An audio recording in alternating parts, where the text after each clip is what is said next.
The NAB Business Survey was out today and showed a surprisingly good result for the month of June. The number for the business conditions came in at 10.9, up from 6.4, so that now places it well above the average. Now in the chart in front of you here, the red line is NAB business conditions, the blue line is business confidence. Now at a reading of 10.9, it's well above the straight red line, which is a long-term average, which is around about 0. So a very good outcome. It is a volatile series, but as we can see here on the chart, the red line is very close to the top of the range that we've seen in this post-GFC period. Still well below the levels that were achieved during the 2001 through to about 2008 period, but nevertheless showing quite a sizable improvement. If we just sort of focus in on that more recent outcome, you can see there that confidence has also followed. The improved NAB Business Conditions Index is also consistent with further strength in employment. As we show here, the relationship between annual employment growth and the NAB Business Conditions with a 6-month lead on that series. Now, as mentioned before, it is a volatile series, so we can expect the odd setback, but taken on face value, it is consistent with still reasonable growth in employment, which has surprised many, but would be consistent with the current NAB Business Conditions Index. Now when we consider what the implications might be for monetary policy going forward. So we had a look at previous periods where the NAB Business Conditions Index has been above 9. As I mentioned, the most recent reading had it at 10.9, but we're looking at periods where it's above 9 since 1990. That's happened just a bit over 30% of the time, and when it has, the 3-month change in cash rates has been about 20 basis points. Now 44% of the time we have had rates, official cash rates, rising over a 3-month period, and 56% of the time we've had no change. Not on any occasion have we seen an actual easing in policy. So this really does make it difficult, certainly if sustained, to mount a case for further easing in policy as we see the business conditions at its current levels.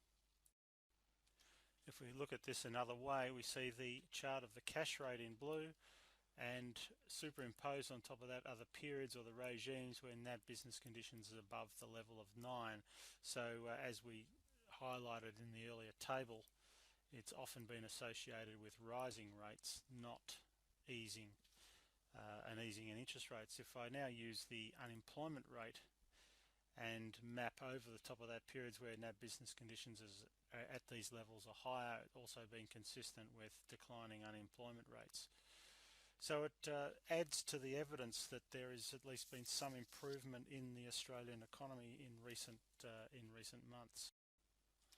So where has the improvement come from? If we look at the NAB Business Survey by sector, we can see the differing fortunes of the mining sector, which is in red. Manufacturing has been fairly subdued, but in positive territory we've seen both the construction and, interestingly enough, the retail business conditions picking up. These are 3-month moving averages. Looking at the other 4 sectors covered, we can see here that the 2 standouts in terms of business conditions have been in the finance, business and property areas. That's the gold line, and recreational and personal services, the blue line. Both of those are at quite strong levels, whereas transport, utilities and wholesale have been quite weak. And this matches with the employment data that we'll now turn to discuss.